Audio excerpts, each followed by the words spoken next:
Jeux de société, découvertes et passion, à Cannes, des milliers de visiteurs se retrouvent chaque année pour célébrer l'univers du jeu sous toutes ses formes. Bienvenue au Festival international des Jeux de Cannes 2026, l'un des plus grands événements ludiques d'Europe. Pendant plusieurs jours, joueurs, créateurs et professionnels se rencontrent pour partager, tester et découvrir les jeux qui feront l'actualité de demain. Alors, donc moi je m'appelle Clément, j'habite sur Cannes, j'ai 19 ans, je suis en école d'infirmière et donc du coup je viens tous les ans avec ma famille. Voilà. Voilà, moi je suis la tante de Clément, je m'appelle Sandrine. Je vis sur Genève, mais je suis originaire de Cannes. Bah, la diversité des jeux, il y a plein de jeux, il y a pour tous les âges et ça change tous les ans, donc c'est sympa.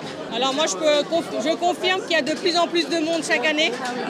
Et le palais va être trop petit bientôt. Alors je pense que la première fois je devais être adolescente, donc il y a un certain nombre de temps.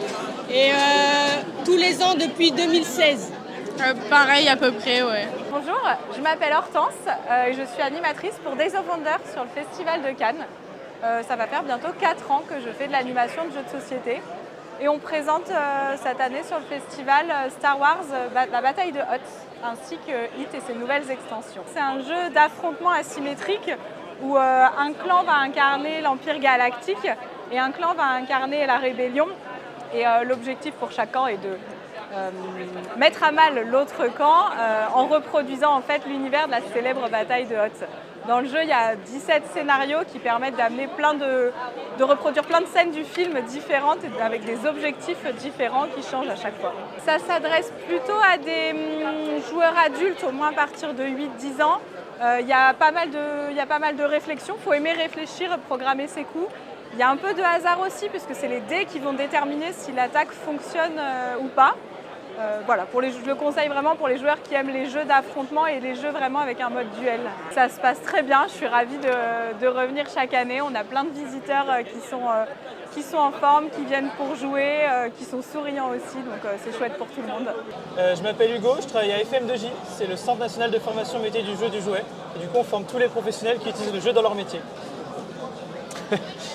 Du coup, je suis son collègue, donc moi c'est Timothée. Donc on bosse exactement au même endroit et moi ma spécialité c'est tout ce qui est lié aux jeux de société. Au moins 7 ans, je dirais, 7-8 ans, ouais. Ouais. Et moi j'ai monté mon auto-entreprise en 2016 d'animation. Donc j'ai dû faire dès 2016 le Festival de Cannes en tant qu'animateur. 10 ans. Donc 10 ans et là c'est la première année où je suis là juste pour jouer. C'est un peu un passage un peu obligé, on va dire, quand on est dans le monde du jeu, parce que c'est quand même très connu et c'est un moment où on peut découvrir des choses, rencontrer des gens, faire du réseau et puis voir des jeux en avant-première aussi, c'est ça qui est cool. Ouais, moi je viens du Flip à la base, donc le Festival des jeux de Parthenay. Et voilà, je suis un grand fan du Flip, je suis un grand fan des festivals de jeux et du coup effectivement après le Flip, je me suis dit que s'il y en a un où il faut être, c'est Cannes quoi. Donc pour un peu toutes les raisons que tu as évoquées, ouais, c'est cool d'être là. Ce qui est très cool, c'est qu'il y a vraiment beaucoup de choix. Ouais. Parce que c'est quand même un festival qui fait venir beaucoup de gens. Et du coup, on peut tester vraiment pas mal de trucs. Il y a des grands auteurs connus, il y a un peu de tout pour tout le monde, quoi. C'est ça qui est sympa. Ouais, puis février, c'est cool aussi, quoi. Même si Cannes, en février, on ne peut pas vraiment se baigner. Il n'y a pas tant de festivals que ça sur cette période. C'est un bon moment pour des nouveautés. Comme tu dis, là, on voit plein d'auteurs et d'illustrateurs, illustratrices, et du coup on peut se faire avoir des petites dédicaces et des trucs un peu uniques. C'est ça qui est chouette, c'est que là ça a tellement grossi le festival qu'entre l'extérieur, les étages et tout le monde trouve ce qui l'intéresse à un endroit, quoi. Donc c'est chouette. Bonjour, je suis Arthur Prudent. Je suis ici avec la société Teambreak et la SNCF pour vous présenter donc l'Escape Train qui est présenté aujourd'hui au Festival international du jeu de Cannes. Alors c'est un mélange entre un escape game et le jeu du loup-garou, le célèbre jeu. On a repris les thématiques, les rôles et un petit peu l'ambiance qu'il peut y avoir dans un jeu de loup-garou, mais avec les mécaniques de l'escape game. Donc il va falloir enquêter pour trouver qui à bord de ce train pourrait être un loup-garou ou un innocent villageois. Cet escape game est proposé à tous les visiteurs et visiteuses du Festival international du jeu ici à Cannes, entre 8 et sans limite d'âge. En effet, c'est une expérience qui a été pensée avant tout grand public pour récupérer un petit peu et reprendre les différents codes du jeu du loup-garou. C'est avant tout la SNCF qui est derrière ce projet et leur objectif en tant que partenaire du festival, c'est de parler du fait que dans un train, eh bien, on fait plein d'activités qu'on aime, regarder des séries, jouer à des jeux de société. Et puis c'est aussi l'occasion de parler de la fameuse ligne qui relie Paris et Cannes, qu'on peut faire de jour comme de nuit avec des trains couchettes. Bonjour, je suis Bérénice Kubler, je suis maître de conférence en sciences de gestion et du management, spécialisée en management des arts, de la culture, de la création. Et je suis donc la responsable pédagogique du master MAPIC, management de projet pour les industries culturelles et créatives d'Université Côte d'Azur sur le campus Georges Méliès à Cannes.